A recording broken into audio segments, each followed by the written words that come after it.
Hello, chart watchers and DecisionPoint faithful. Welcome to this February 22nd, 2021 episode of DecisionPoint. I'm Erin Swenlin, and I am here with my father, Carl Swenlin, and we're here to get you ready for the week. It was an interesting trading day today.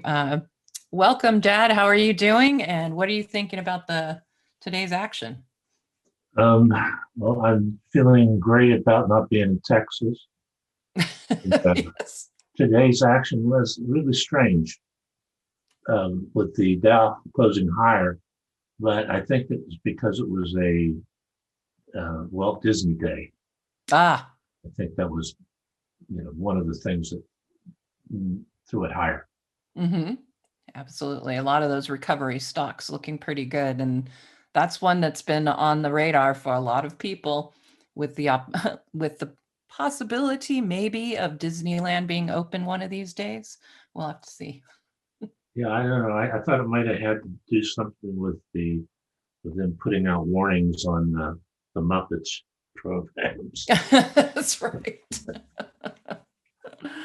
All right, well, let's go ahead and take a look at this agenda. We have lots of charts to look at. Of course, Carl will be doing an overview of the SPY and a few of the interesting charts he's looking at. We always like to cover the big four: dollar, gold, oil, and bonds.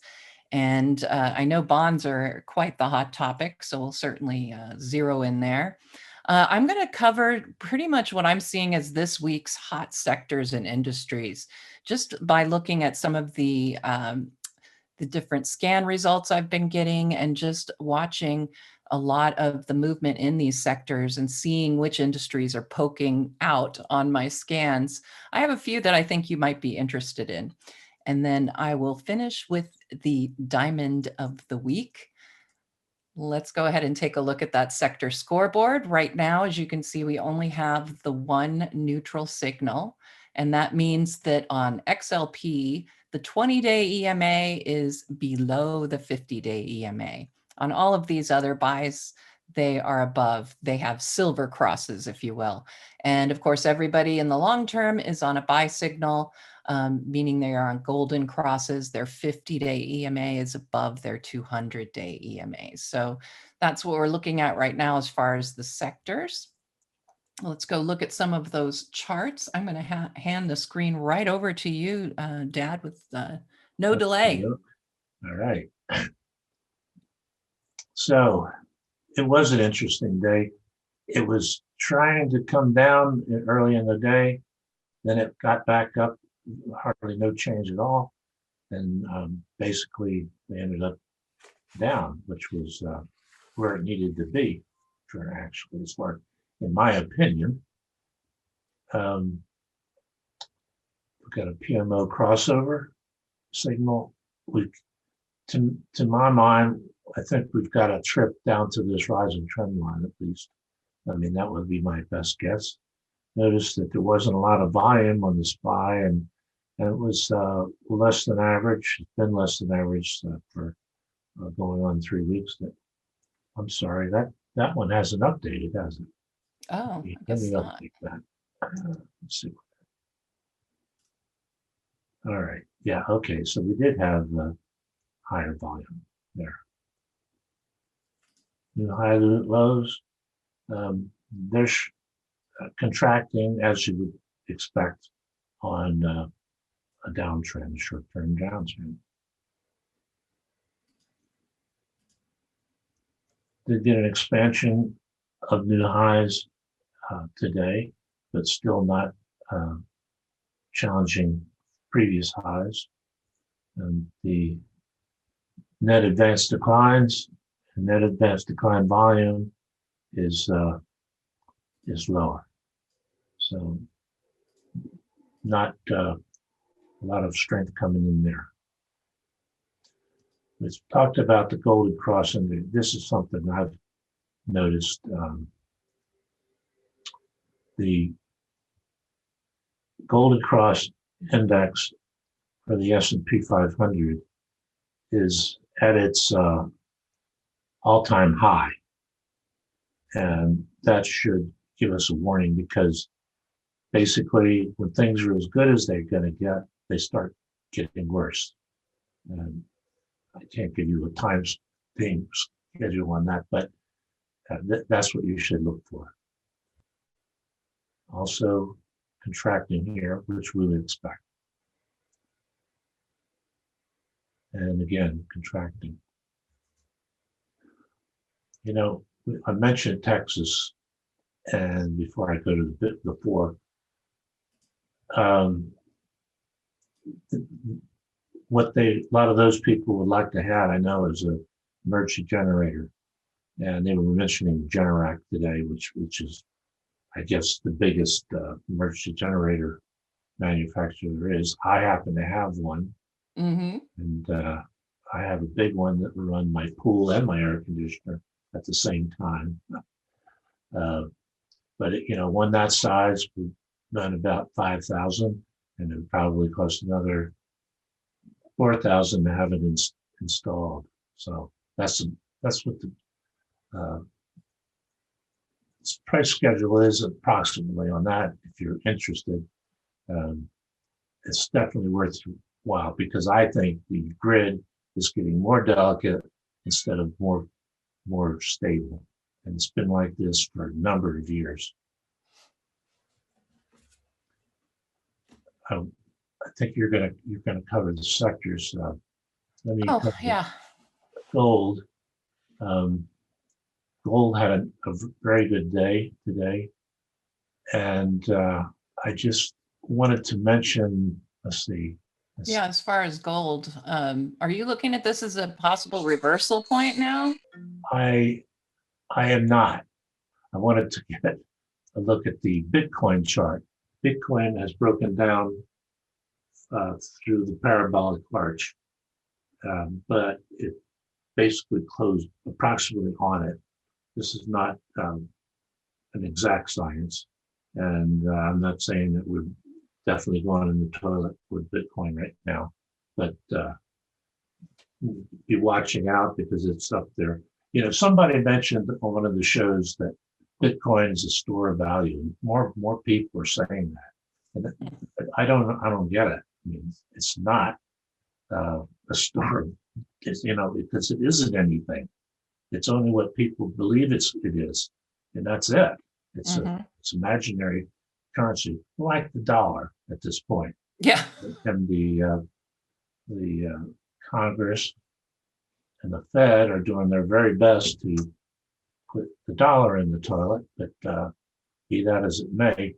Anyway, gold is definitely a store of value, but somebody said that the reason that gold is doing so poorly, generally, you know, in the last, say, year, would be because Bitcoin is sucking all the air out of the room and taking dollars that would normally go into gold. And so gold, although it is a store of value, is sitting there listlessly. So I guess you can take it back. Oh, yeah. Look at the dollar for us, though. Cover the dollar. We looked at the gold chart. And I'm sorry. Yeah. yeah. The dollar is being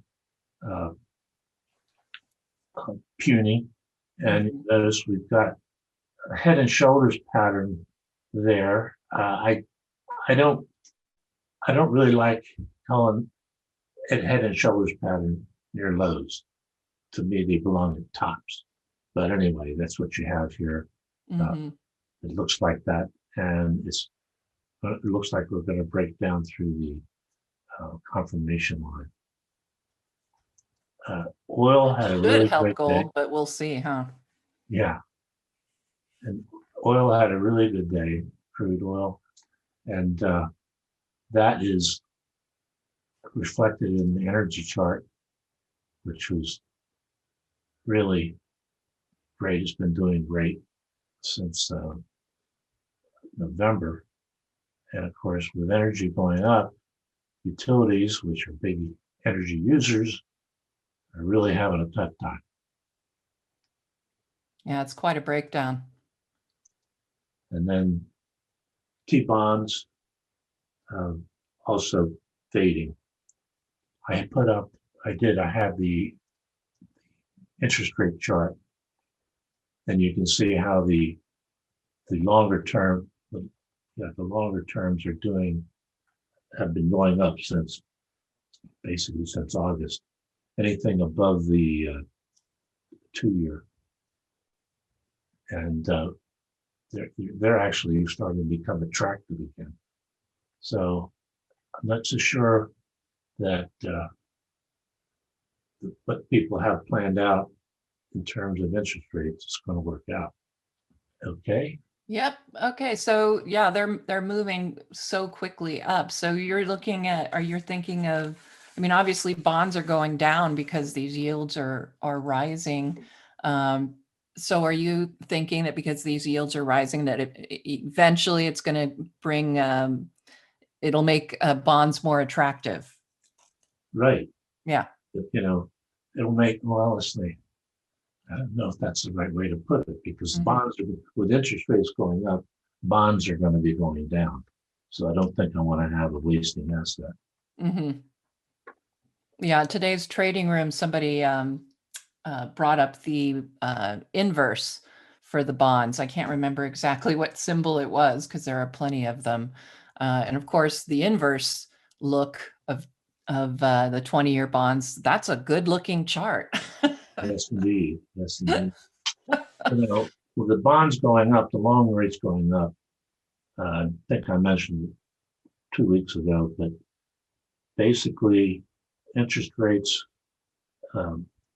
some people are thinking that the long bond will be up, or mortgage rates will be up 1% in a year.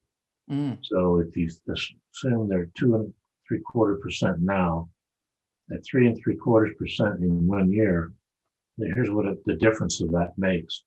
On a $500,000 loan for 30 years, at 2.5, I'm sorry, yeah, at 2.75% is a payment of $2,041 a month on a $500,000 loan.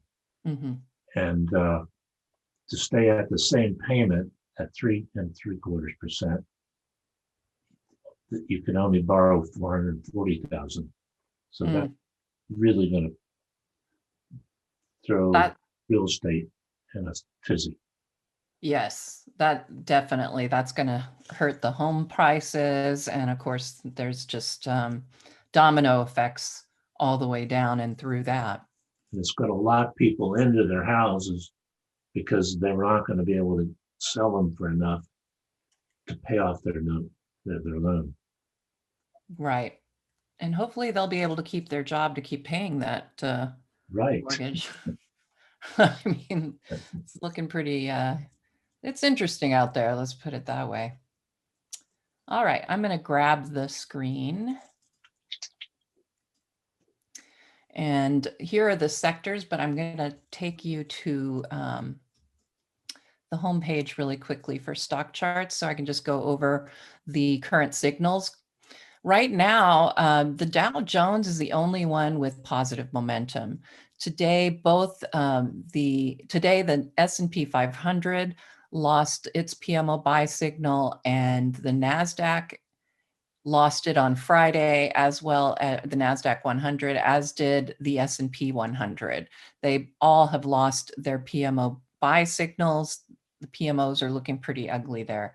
I'm going to show you the, let's see if I have that here. I want to show you the chart for the Dow real quickly here so that we can see what's going on and how it is holding up and why. All right. So here is the, it's currently on a buy signal that came in on February 10th. Obviously, you can see that PMO turning. I'll even put on the Zoom thumbnail for us. And you can see that the PMO has started to top. There's still, honestly, when you look at what we've seen on the others, that's still a pretty decent amount of margin. I know it's only 6/100ths of a point, but when you look at the NASDAQ 100, you can see how it's lost its signal, and the OEX really quickly right here has lost its signal. And of course, Carl looked at the SPY, And you can see it today lost its buy signal. So, looking at this overall chart, I know we've got total volume is popped today on this decline. So that's bad news. Were we able to get to those climactic indicators yet? They are up to date. So you can see the new highs have popped again, which was interesting, but we're still seeing lower than what we have. We were pointing out the negative divergence going on here with new highs. Hasn't managed to take that away. But looking at this, I'm not really seeing the necessary ingredients for a climax day. Mainly, we've got the pop on the volume, but yeah, I'm really not seeing anything climactic here as far as the breadth and, the net AD, all of that goes. So actually, I was hoping that chart would be more interesting, but there you go. All right, so here are the S&P sectors. And what I wanted to point out, I looked at this in the free trading room this morning. If you haven't registered for a free trading room, you can do so on our website. Right on the homepage, I think you can, there's a banner you can click to go to the registration or sign up for our newsletter, and you'll get information. But this morning in the trading room, I was watching all of these sector charts and trying to give, find a determination of where the strength is and where we might want to be looking in the coming week. And one of the things that, industrials you can see are doing well and have been. They're on a PMO buy signal. They've continued higher. I'm going to look at the nuts and bolts of each of these sectors, but industrials breaking out again. So this is remaining a strong sector. And you can see XLE, the same, it looks very similar, right? We have the PMO buy signal. It's been intact for some time, and we've got breakout moves going on. The other two areas of interest for me, I've been talking about materials forever.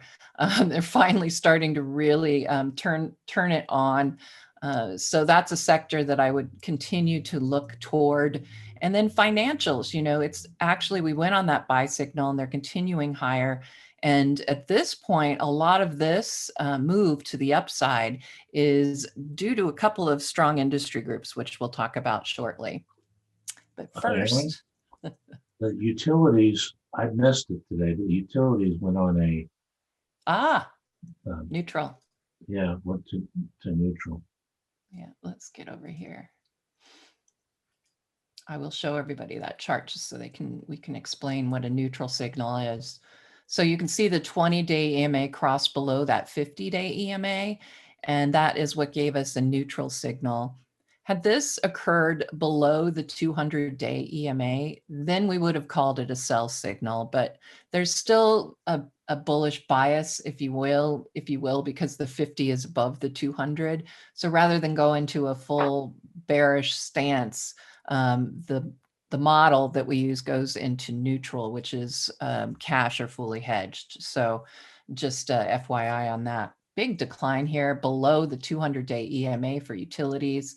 The pressure of the energy sector is obviously in full force here, but you can see also underneath the surface, the utility sector is definitely languishing, but it could certainly get more oversold. We're seeing low readings here, but they could certainly move lower.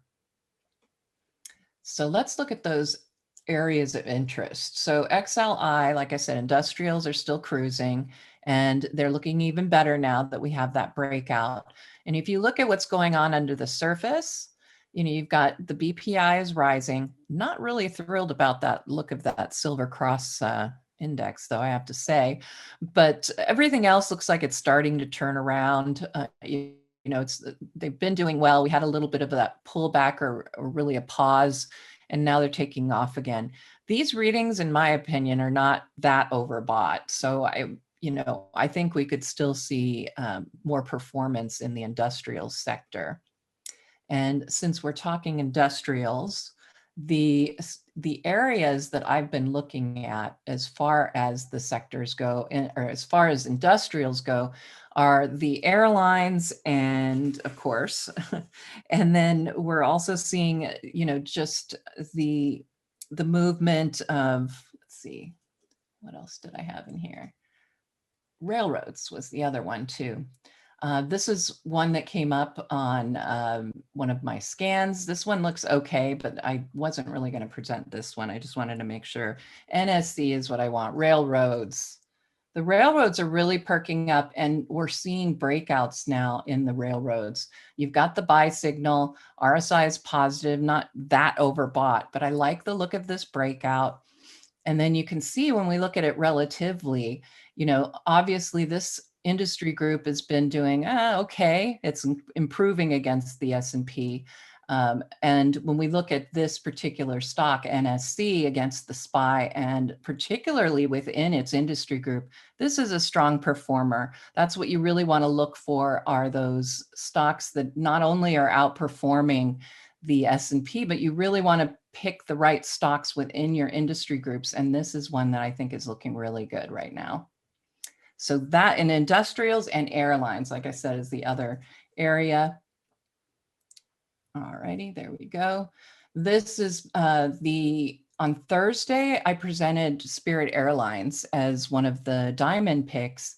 And, obviously Friday and today, they're continuing to see great moves. Obviously, also, we're seeing these parabolic moves in these recovery stocks, and they're getting overbought. I don't think that that is necessarily the harbinger of doom right away. I think this is just one of those areas that are, in that recovery area, the recovery stocks. And the airlines are one of that group. I like Spirit Airlines better than the others. If you look at the relative strength here, look at these straight up lines going on, but then compare it to, say, Delta Airlines. And it's looking good on the daily chart. Everything's going well here, but you can see it's not really outperforming its industry group. So you would want to find an airline that looks like an outperformer. And Spirit Air was one of the ones that I liked. Okay, let's go ahead and look now into the materials ETF. I won't get too crazy here because I have been concentrating on this quite a bit for the last 2 weeks, I think, Dad, at least. And you can see we're getting the improvement here on the BPI. The big one to me was finally getting that buy signal, and it's coming on a rally that looks pretty good here. You can see that was in the thumbnail. There was a little bit of overhead resistance. It's now popped above. All of these are healthy readings for percent stocks above their 20s and 50s. I'd like to see some improvement here, but they're healthy enough and they're not overbought. And 100% of the members of the materials sector have a 50-day EMA above their 200-day EMA. So that's quite a bullish bias for this particular sector. And within that sector, a couple of the areas that I've been looking at are steel. Reliance Steel is one that I had presented over a week ago to my Diamonds members. This one still looks great, and now we're even getting a breakout above that previous top. CLF was one 2 weeks ago that was my Diamond of the Week. Not the best performer in that space, but certainly still continuing to look fairly good. Here's where you can see the difference, right? The stock against its industry group. And in the steel area, it's kind of, moving sideways as far as performance. So not the best outperformer in that area for steel, but Reliance Steel is one that I've been looking at, steel and aluminum. And I think that one you can see a bit of a difference here, at least against the SPY. Actually, now that I look at this, I'm not really thrilled with the way it's turning down on that particular one. But I think most of the steel areas, you're going to find some good action. XME was one that I pointed out, last Wednesday, I think. Tuesday or Wednesday for Diamond subscribers. And today we finally got that really nice breakout for the metals and mining ETF.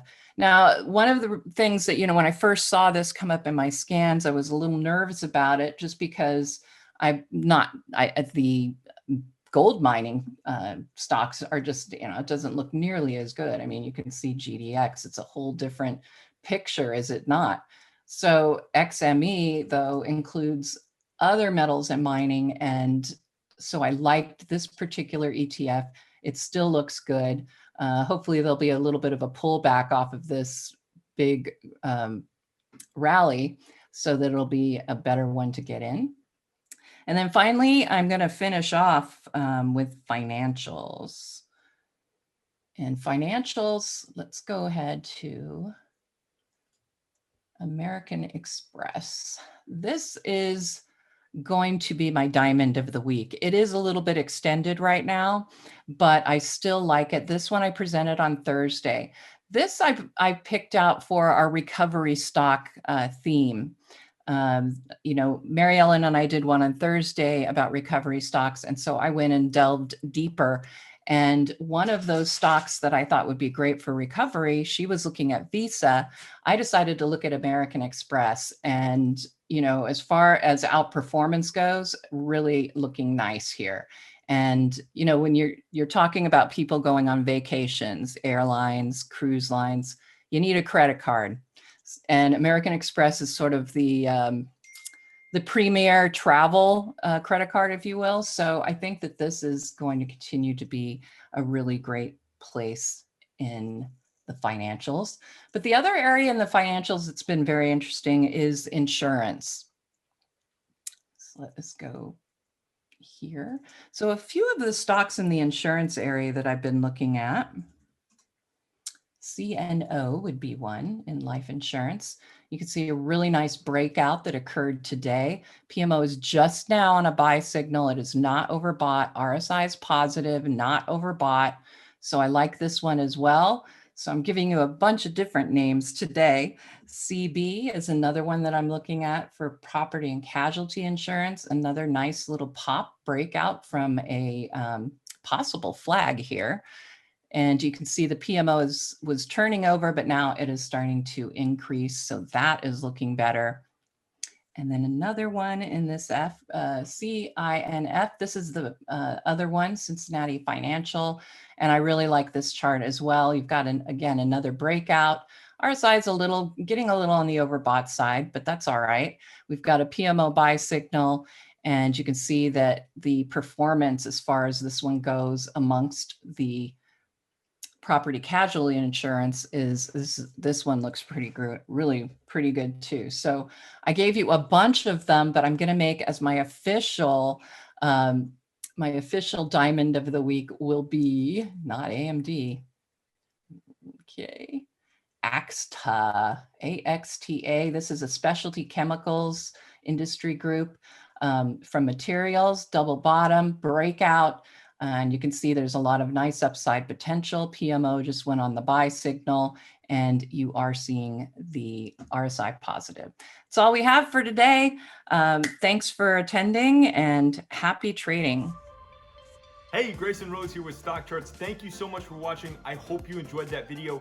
If you did, consider giving it a like down below, maybe leave us a comment, and if you're new to the channel, you can subscribe at the link up above. We're gonna bring you daily content from an incredible collection of technical analysts and financial experts.